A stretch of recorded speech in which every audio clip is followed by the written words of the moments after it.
things that, out of my notice, we talked about it last night, we moved from a place into a village atmosphere where we could walk everywhere. And my daughter in San Diego did the same thing, and her dad in Oregon did the same thing. And we noticed people are sort of changing their lives and realizing what's more important, having access to things without driving everywhere and getting in the car and being places. And people are changing their jobs and doing different careers and getting rid of debt and getting out of mortgages.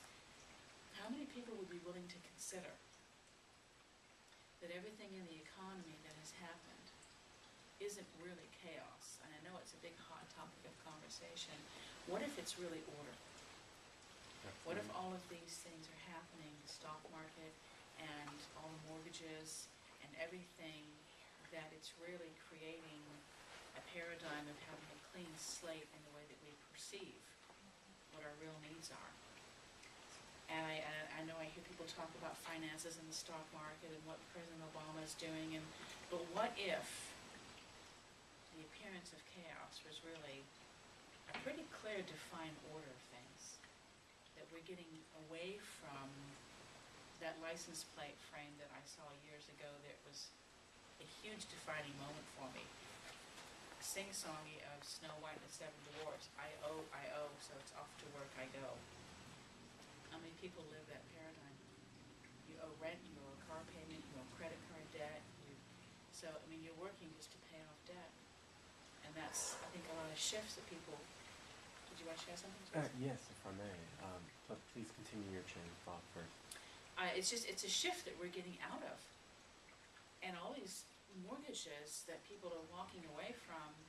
And do you not think it's strange that the banks are taking a year and 2 years for people to get foreclosed upon and they're living rent-free, which is giving them a chance to get on their feet, get out of debt, and get new training and change careers? I think there's no mistake. I mean, foreclosures used to happen in 30, 60 days. And now they're taking a year and 2 years. I know somebody who's been in her house for 2.5 years now. Yeah. You know, and in that time has gone through an entire retraining career process, which never would have been available had she had that $3,000 a month mortgage, PMI, homeowner association wrangle around her neck. So what if all of these shifts that people are doing in their family life, in their careers, in their awakening, in their finances? Wouldn't it be great to embrace the concept that there's a divine purpose to it all, and it's not the chaos that we think is really happening? Did you want to share something? Yeah, I just wanted to say that I think these shifts and stuff are also determined by different countries and continents in different ways. I mean, I've been fortunate to travel to 4 continents in my life, and I think each continent has very different energy, completely different. And I think, I always feel when I come back into the United States, it's,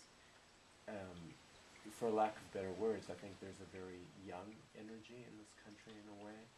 I think that this whole concept of what we all believe to be the American dream in many ways was built upon a certain lifestyle and a certain amount of goals, and you need to have this and you need to do this. And I thought about that the other day in detail, and I thought, this whole American dream is, I think it's more about potential than it is about, having all these steps in a sequence, ultimately. It's the ability to be able to create, And, I think that I absolutely agree with what you said, because I think, we perceive this as chaos, but I think it's completely organized chaos. It's all connected to string theory and things of that nature, and I think that what's going on in this country was very much needed. It was the answer in many ways. I mean, people were living grand lifestyles they should not technically have been living, but that's all part of the facade and part of the image. And I think that that's one of the biggest problems with this nation, is that as a whole, it's very, very cosmetic, and I think that is falling away. And I think it's a wonderful blessing. We've all had to make changes. Even even the wealthy have had to adapt. So it's one less Ferrari a year. It's everyone's feeling it.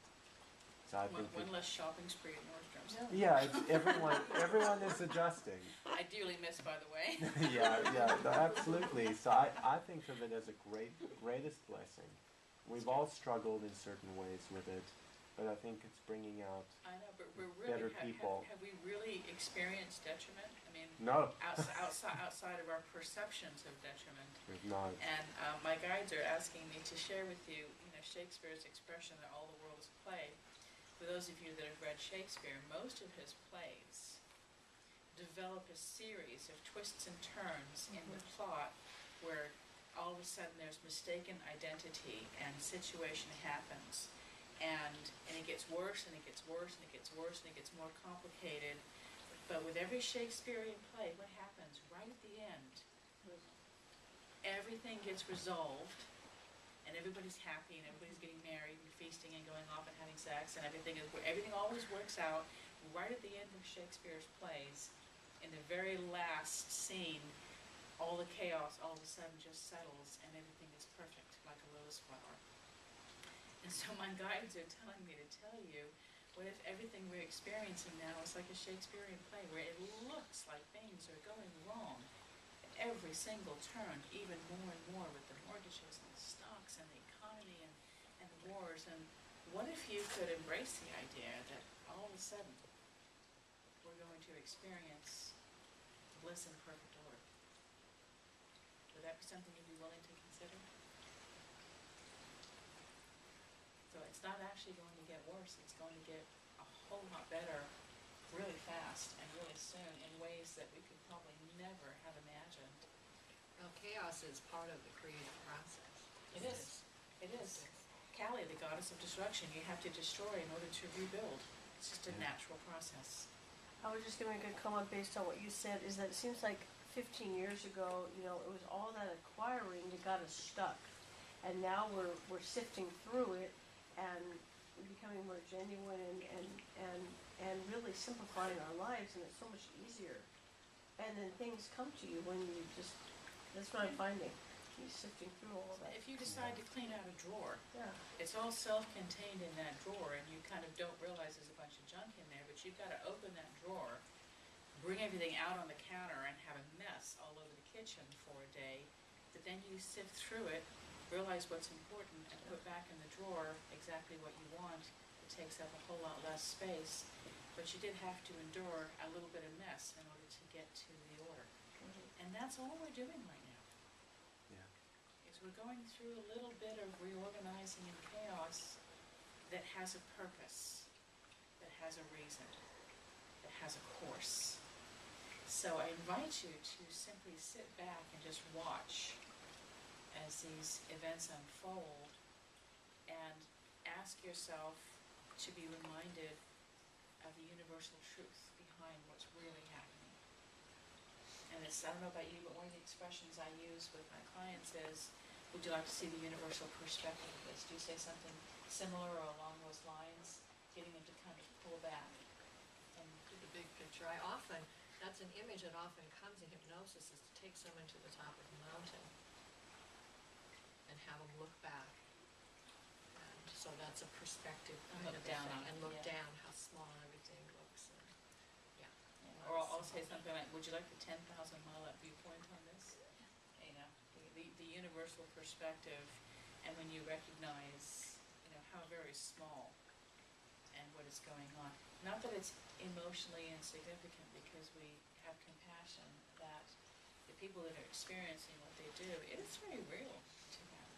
And it's our job to get them past the association of the reality so that they can move forward. And that is really, I think, what all healers are doing these days, is helping people to move forward and to not keep looking back at the road where they made that turn, and realize that life is just a series of decisions, and you make one decision, you make the next one, but keep